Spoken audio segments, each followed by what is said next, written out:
L'année 2025 qui touche bientôt à sa fin aura vu la région des Grands Lacs faire la une des médias internationaux. Et pour revenir sur la situation qui prévaut aujourd'hui dans la région des Grands Lacs, nous avons le plaisir d'accueillir le ministre des Affaires étrangères de la coopération internationale, l'ambassadeur Olivier Ndohungirehe. Monsieur le ministre, bienvenue. Merci de m'accueillir. Le 4 décembre 2025, le président de la République du Rwanda, Paul Kagame, et son homologue congolais Félix-Antoine Tshisekedi ont signé à Washington des accords de paix avec le président américain Donald Trump. Pourriez-vous, monsieur le ministre, nous parler du contenu de ces accords et en quoi ils diffèrent des pourparlers de Doha? Merci. Les accords de paix ou les accords de Washington pour la paix et la prospérité signés récemment à Washington sont des accords historiques et qui comprennent trois accords.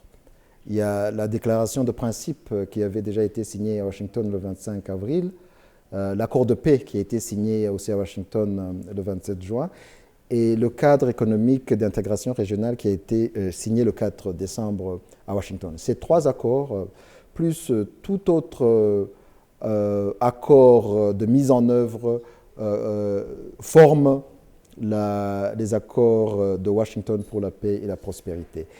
Et donc l'un de ces accords qui forment donc l'accord de Washington, c'est donc l'accord de paix du 27 juin.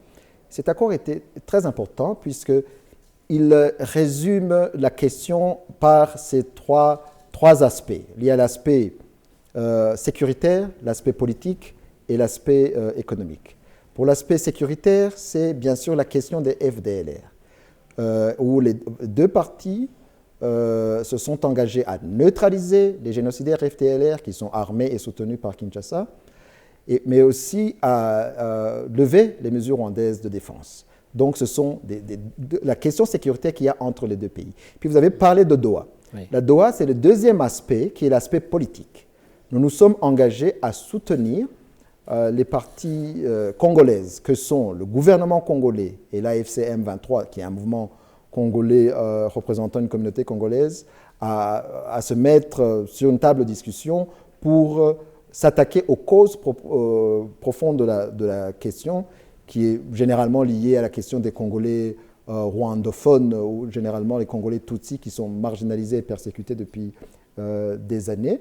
Et donc, les accords de Doha sont des accords entre Congolais, alors que les accords de Washington, ce sont des accords entre États, entre le Rwanda et la RDC. Et puis il y a le troisième aspect qui est l'aspect économique, avec la signature du cadre d'intégration régionale économique, qui est aussi important puisqu'il permet des investissements conjoints dans des secteurs économiques que sont l'énergie, l'infrastructure, la chaîne de valeur des minerais, la gestion commune des parcs nationaux, la promotion du tourisme, ainsi que la question de la santé publique. Oui.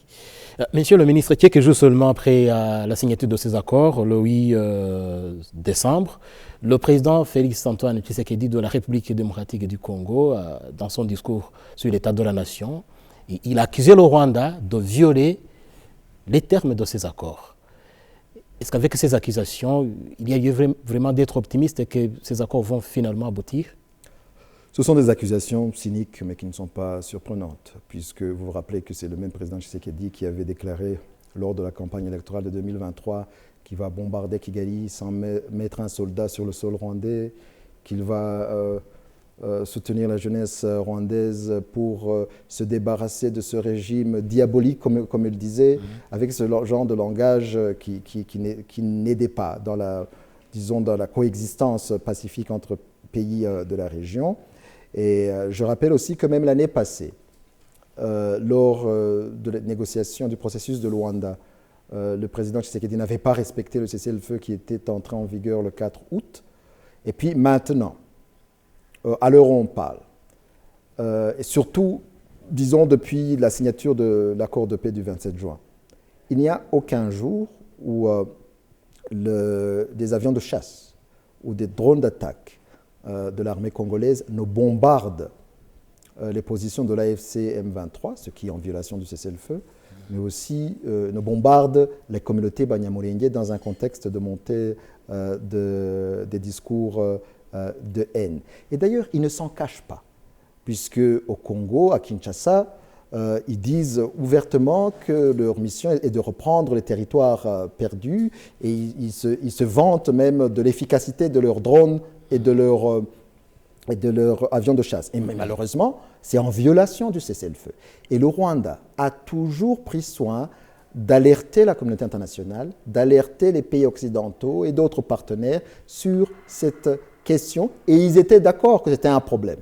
Mais nous n'avons jamais vu aucune réaction de ces pays, et donc c'est assez étonnant que le président Tshisekedi vienne maintenant en se posant en victime, alors que c'est lui qui viole quotidiennement le cessez-le-feu. Monsieur le ministre, le président Tshisekedi, ce même jour, il a même affirmé que les forces rwandaises de défense ont tiré sur le sol congolais à partir de la ville de Bugarama, selon ses termes. Quelle est la réponse du Rwanda à ces propos? Ça, c'est faux. Il y a plutôt eu des tirs du Burundi à Kamanyola, ce qui a provoqué même une crise humanitaire où il y a des réfugiés congolais, plus d'1 millier de réfugiés congolais qui sont venus à Bugarama, sur notre territoire, qui sont maintenant dans le centre de transit de Nyarushishi. Oui. Et donc ça, ce sont des accusations en miroir, généralement, puisque c'est plutôt le gouvernement congolais, avec l'appui des militaires burundais, puisqu'il y a plus de 20 000 soldats burundais qui sont dans la province du Sud Kivu, qui encerclent les communautés banyamulenge, qui les empêchent d'accéder au marché, donc qui violent, qui commettent non seulement des atrocités, mais aussi qui menacent la sécurité des pays de la région, puisqu'ils sont en coalition avec les génocidaires FDLR qui veulent s'attaquer au Rwanda, sans compter des mercenaires et d'autres forces. Monsieur le ministre, vous faites allusion au Burundi, et le même jour, la même date du 8 décembre, le ministre des Affaires étrangères du Burundi a semblé alerter la communauté internationale, alléguant que le Rwanda avait tiré sur le sol burundais à partir du Rwanda. Quelle est la réponse du Rwanda face à cela? C'est la même chose, ce sont des mensonges, puisque les tirs sont venus du Burundi, à Kamanyola.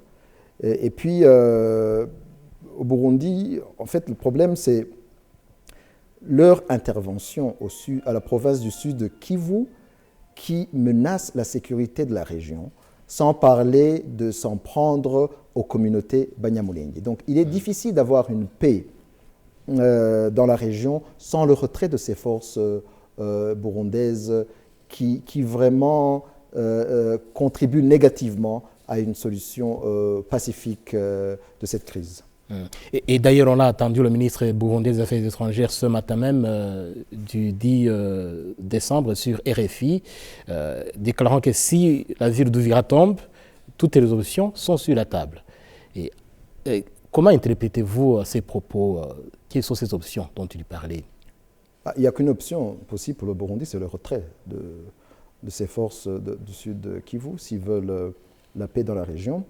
Je remarque et je rappelle que après la chute de Goma et de Bukavu, les forces de sécurité de renseignement des deux pays, donc du Rwanda et du Burundi, s'étaient rencontrées à plusieurs reprises. Dans l'une de leurs réunions, en mars 2025, ils se sont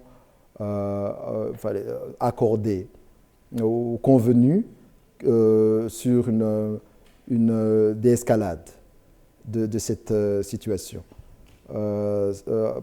Chaque partie, et la partie burundaise, s'était convenu que les tensions, les discours belliqueux, mais aussi les opérations militaires stopperaient. Ça, c'était en mars.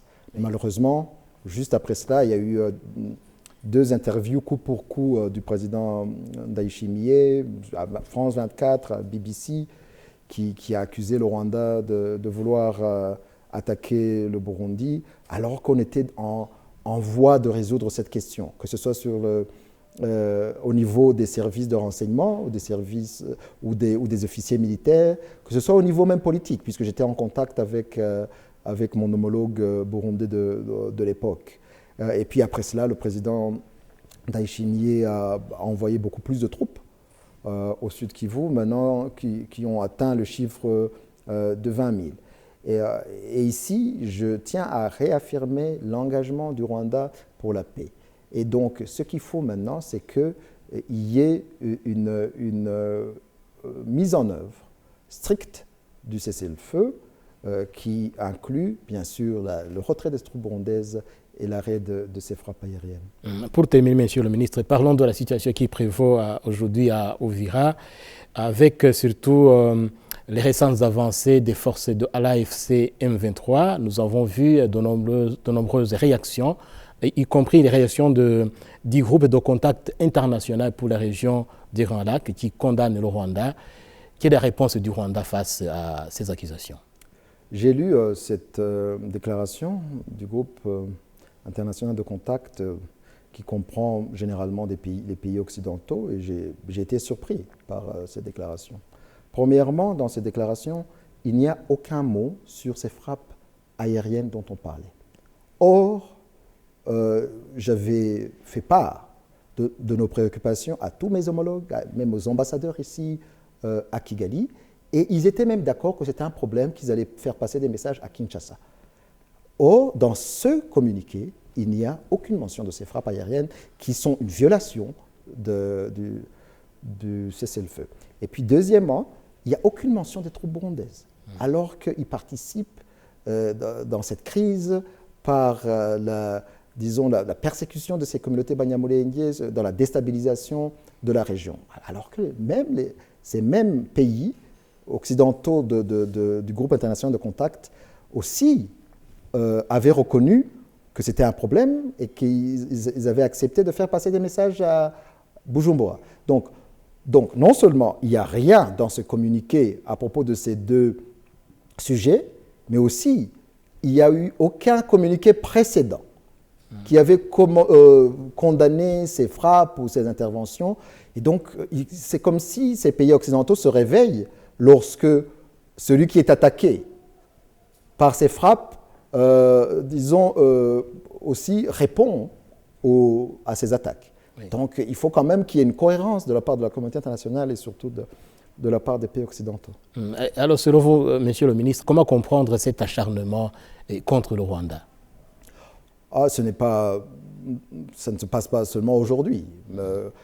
Cette crise dure depuis un certain temps et nous avons constaté un parti pris de la part de ces pays qui, en privé d'ailleurs, reconnaissent qu'il y a des problèmes de la part de Kinshasa, des problèmes de gouvernance, des problèmes de manque de respect du cessez-le-feu, mais qui publiquement, on dirait, refusent d'agir pour essayer de contraindre Kinshasa et Bujumbura de jouer un rôle positif dans la paix dans notre région. Mais de toute façon, il n'y a aucune autre solution.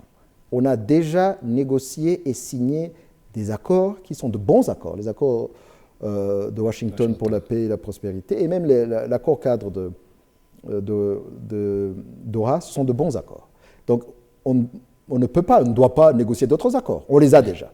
Ce qu'il faut, c'est les mettre en œuvre avoir la volonté politique de le faire, avoir la bonne foi de mettre en œuvre ces accords. Et donc, pour cela, on a besoin de la communauté internationale. On a besoin que les médiateurs, les pays occidentaux, les Nations Unies, l'Union européenne comprennent qu'il ne pourra y avoir de paix sans qu'il y ait un cessez-le-feu de la part de Kinshasa, de la part de Bujumbura, le retrait des troupes burundaises, et que cette attitude qui consiste à s'en prendre au Rwanda et en s'en prendre seulement à l'AFC M23 ne peut pas tenir. Parce qu'ici, il y a plusieurs parties en jeu et il faut que toutes les parties respectent leur part de l'accord qu'elles ont signé. Monsieur le ministre, merci d'avoir accepté notre invitation. C'est moi qui vous remercie.